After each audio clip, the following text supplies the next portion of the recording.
A masked man walked onto the stage at a Prince tribute concert. When he removed the mask, 500 people stopped breathing. But what he said next turned celebration into something nobody in that room will ever forget. It was the 17th of March, 2010, at the Dakota Jazz Club in Minneapolis. Not a large venue, just 500 seats packed with die-hard Prince fans who'd come to see Purple Rain, the city's most popular Prince tribute band. The Dakota was intimate, dark wood, low ceilings, the kind of place where you could see the sweat on the performers' faces and feel the vibration of the bass in your chest. It was also the kind of place Prince himself used to frequent back in the day, sitting in dark corners, watching young musicians, sometimes joining them unannounced. But that was years ago. By 2010, Prince was a global icon, too famous to slip into small clubs unnoticed. Or so everyone thought. Purple Rain had been performing for 6 years. 5 musicians who dedicated themselves to recreating Prince's sound, his energy, his stage presence. They were good, really good. Good enough that people who'd seen actual Prince concerts said Purple Rain captured something authentic. Tonight was their anniversary show. 6 years of keeping Prince's music alive in the city where it was born. The crowd was electric. Fans in purple, faces painted with symbols, people who knew every lyric, every guitar solo, every vocal run. What nobody in that room knew was that sitting in the back corner, at a small table partially hidden by a support column, wearing a black medical mask, dark sunglasses, and a fedora pulled low was Prince himself. He'd been there for 90 minutes, watching, listening, and feeling something he hadn't felt in years. Prince hadn't planned to come.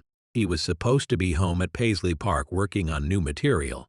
But earlier that day, his assistant had mentioned the tribute show. Purple Rain is playing the Dakota tonight.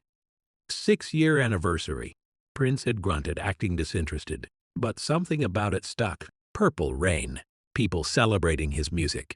People who weren't being paid millions, who weren't chasing fame, just playing his songs because they loved them. At 8:47 p.m., Prince made an impulsive decision. He called his driver. "Take me to the Dakota. Back entrance. No one can know I am there." The driver, who'd worked for Prince for 12 years, knew better than to ask questions. Prince dressed like he was going to a hospital. The medical mask was perfect for 2010, when people were still conscious of flu season. Add sunglasses and a hat, and he was just another cautious concert-goer. He slipped in through the kitchen entrance. The Dakota's owner, Lowell Pickett, recognized him immediately, but said nothing. Just gestured to the back corner table, the one with the best view but worst lighting. "Thank you," Prince said quietly. Lowell nodded and walked away. If Prince wanted to be invisible, Lowell would make sure he was. For the first hour, Prince sat perfectly still, just watching. Purple Rain was playing his early hits. Controversy, Little Red Corvette, 1999. The band was tight. The lead singer, a kid named Marcus, who couldn't be older than 25, had Prince's falsetto down perfectly. But it wasn't the technical skill that got to Prince. It was the love. You could see it in every note. These musicians weren't performing Prince's music. They were honoring it. And the crowd, 500 people singing along, dancing, lost in music that Prince had created decades ago, music that had become part of their lives, their memories, their identities. Prince felt something unfamiliar tightening in his chest. When you are famous, people love your music, but you rarely see it pure. You see crowds screaming your name, fans wanting autographs, media analyzing your every move. But here, anonymously, Prince was seeing something different. He was seeing people love his music without loving him, without even knowing he was there, and it was beautiful. Purple Rain finished 1999 to thunderous applause. Marcus, the lead singer, stepped up to the microphone. "Thank you, Minneapolis.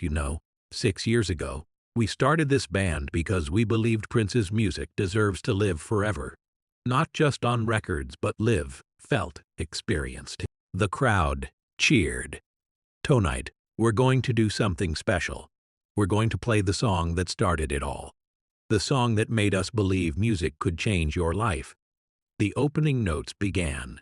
Soft, gentle, unmistakable. It was a stripped-down version, just piano and voice. Marcus's voice filled the Dakota with that vulnerable, intimate quality that made the song work. Prince leaned forward. He hadn't heard this arrangement before. It was simpler than his original. More raw, and somehow, it hit different. He watched the crowd.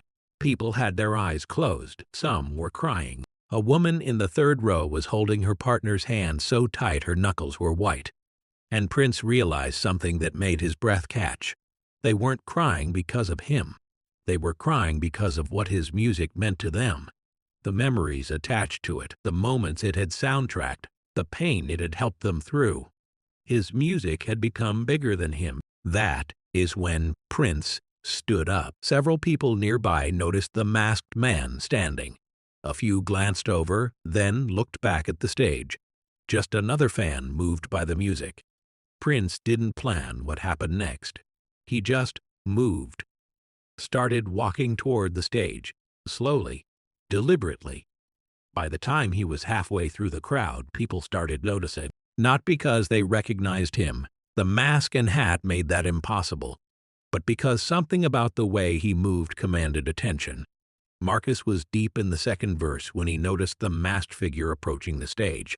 He kept singing, but his eyes tracked the man.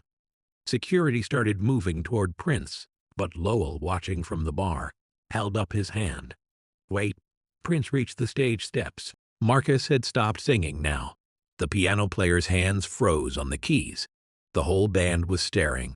500 people held their breath. Prince climbed the steps slowly, like he was walking through water. When he reached center stage, he stood there for a moment, just present, silent. Then he reached up and removed the sunglasses. Then the hat. Then, finally, the mask. The room exploded.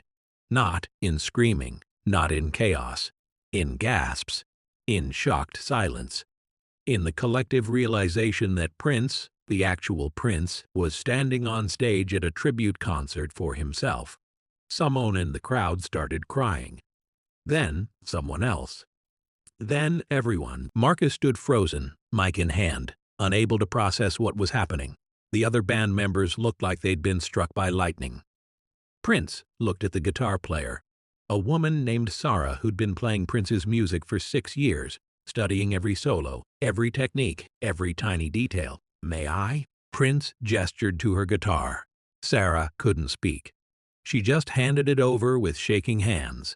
Prince adjusted the strap, tested the tuning with a few quick notes, and then looked at Marcus. Keep singing. Marcus's voice cracked when he started again, but he kept going, and Prince began to play. What happened in the next 30 seconds was something nobody in that room would ever forget. Prince didn't play the solo the way he played it on the album. He didn't play it the way he'd played it at thousands of concerts. He played it new, fresh. Like he was discovering the song for the first time. Like he was honoring not just his own music, but what these musicians had done with it. The notes soared. People in the crowd were sobbing. Sara, the guitar player, had sunk to her knees on stage, overwhelmed. When the song ended, the silence was profound. Then applause erupted. But it was different from normal concert applause. This was reverent, grateful, like people witnessing something sacred. Prince handed the guitar back to Sara. Then he did something nobody expected. He took the microphone from Marcus. Prince looked out at 500 faces staring at him. Tears, disbelief, joy. He held the microphone but didn't speak for a long moment. Then, quietly, I came here tonight because I wanted to see something. I wanted to see what my music means when I am not around. His voice was soft, but carried through the silent room. You spend your whole life making music, writing songs, performing, and you think you know what it means. You think you understand its purpose. He paused. But I sat in the back of this room for 90 minutes, and I realized something. I don't own this music anymore, you do. It stopped being mine the moment you heard it, the moment it became part of your life. Someone in the crowd said, We love you, Prince. He smiled. Small, sad, real. I know, but tonight taught me something more important. You don't need me for this music to matter. Purple Rain, he gestured to the band. These musicians prove that. They keep it alive. They honor it. They make it real for people who might never see me perform. He looked at Marcus. You sing my songs better than I do because you sing them with the love I felt when I wrote them. That is rarer than you think. Have you ever created something and then watched it take on a life of its own? Watched it mean something to people you've never met? That is what Prince experienced that night. The realization that his music had become bigger than him. That it belonged to the people who loved it, not the person who made it. How would that feel? Prince turned to the full band. I have a request. Will you play with me one more song, together? The band members looked at each other in shock. Play with Prince, accompany the legend on his own song. We'd be honored, Marcus managed. What song? Sara asked, her voice barely working. Prince thought about it, then smiled. How about we let the audience decide? He turned to the crowd. Minneapolis, what do you want to hear? 500 voices shouted different songs, but one word rose above the rest, chanted over and over, kiss. Kiss. Prince laughed. An actual, genuine laugh. Kiss it is. What happened next became the stuff of legend. Prince and Purple Rain, together on stage at the Dakota, playing Kiss, like it was the first time anyone had ever heard it. But here is what made it extraordinary. Prince didn't dominate. He didn't take over. He played as part of the band, supporting them, lifting them up, making them sound better. It was collaborative, equal, joyful. And when it ended, Prince hugged each band member. Not quick celebrity hugs, but real embraces. To Marcus, never stop. People need this. To Sara, you play my songs like you understand what I was feeling. That is a gift. To each musician, something personal, something real, something that acknowledged their dedication. After Kiss ended, Prince stepped back to the microphone. The crowd had been cheering for 3 solid minutes, but when he raised his hand, silence fell instantly. I need to tell you something, Prince said. His voice had changed, softer, more vulnerable. And I need you to really hear it. 500 people leaned forward. For most of my career, I fought for control. Control of my music, my name, my image. I fought Warner Bros. I changed my name to a symbol. I did everything I could to make sure nobody owned me or what I created. He paused, looking down at his hands. But tonight, sitting in that back corner watching you sing my songs, I realized I was fighting the wrong battle. The music was never supposed to be controlled. It was supposed to be free. It was supposed to belong to everyone who needed it. Marcus, still on stage, was crying openly now. Purple Rain, Prince continued. You've been playing my music for 6 years. Not for money. I know you barely break even. Not for fame. Nobody even knows your real names outside Minneapolis. You do it because you love it, because you believe in it. He turned to face the band directly. That is what I forgot. That is what fame took from me, the purity of just making music because it matters. Then Prince said something that shocked everyone. I am jealous of you. You get to play these songs with joy. I have to play them with the weight of expectation, of legacy, of being Prince.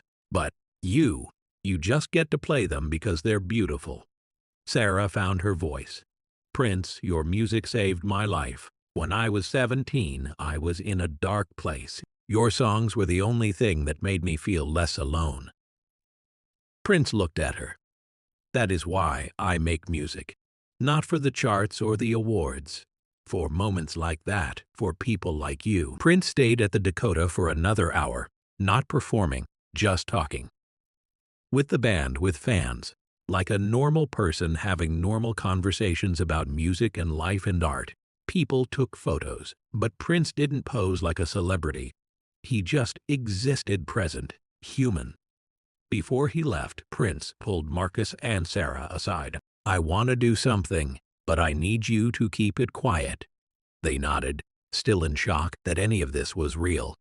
I am going to help you record an album. Purple Rain's album.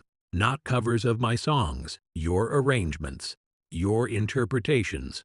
I'll produce it at Paisley Park. No publicity, no press, just us making music. Marcus couldn't speak. Sara managed. Why? Because tonight you reminded me why I started.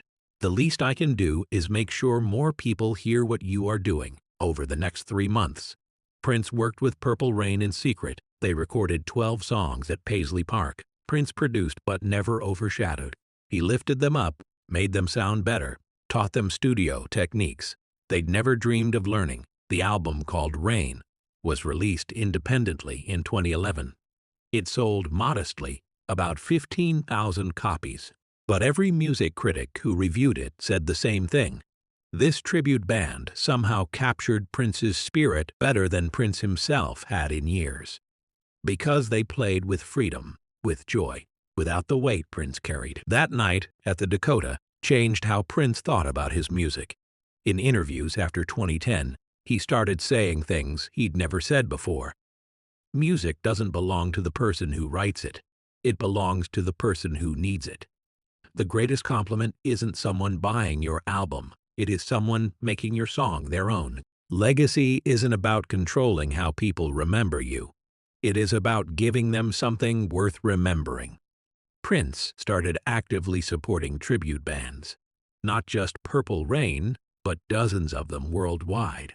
He'd show up unannounced at their concerts, sometimes just to watch, sometimes to play. These musicians keep my music alive when I am gone, he told a reporter in 2015.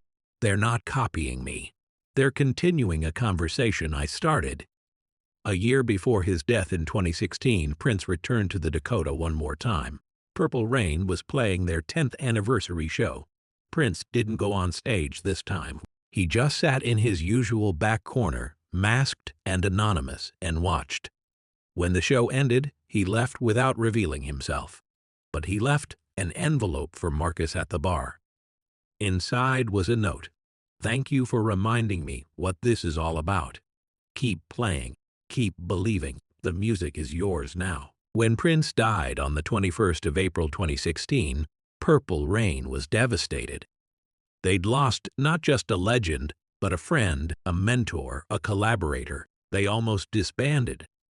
How do you play Prince's music when Prince is gone? But then Sara remembered what he'd said that March night in 2010. You don't need me for this music to matter. Purple Rain played a memorial concert at the Dakota 1 week after Prince died. 2,000 people showed up, far more than the venue could hold. They set up speakers outside. People lined the streets. Marcus stood on stage, barely able to speak. Prince taught us that music doesn't die when the musician dies. It lives in everyone who carries it forward.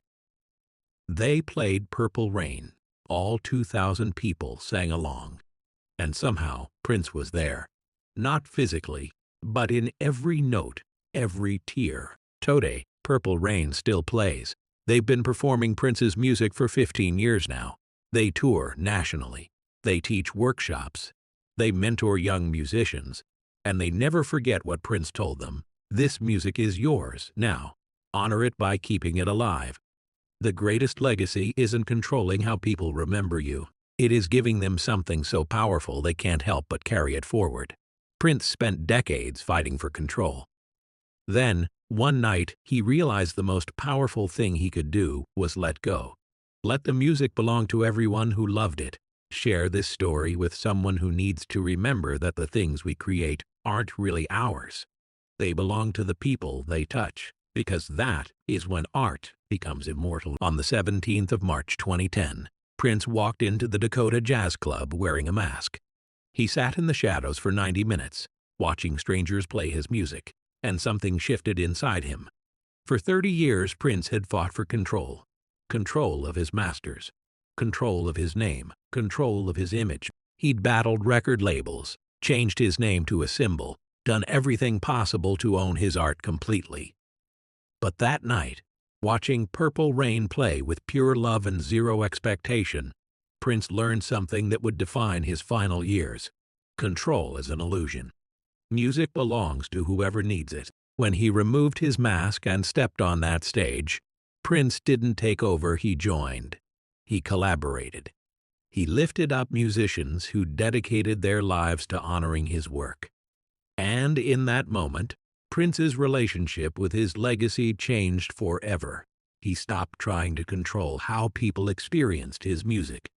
He started supporting the people who kept it alive. He showed up at tribute concerts. He produced independent albums. He mentored young artists because he'd learned what every artist eventually learns. The moment you release your art into the world, it stops being yours. It becomes part of everyone who connects with it. The masked man who walked onto that stage wasn't just Prince the legend. He was Prince the human, searching for the joy he'd lost in fame.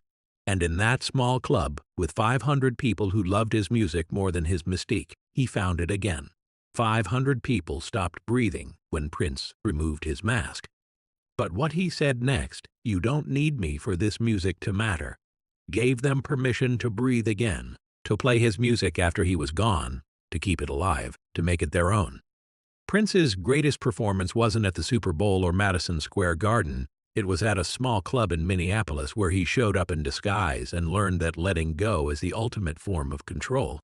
The music lives on, not because Prince protected it, but because he freed it.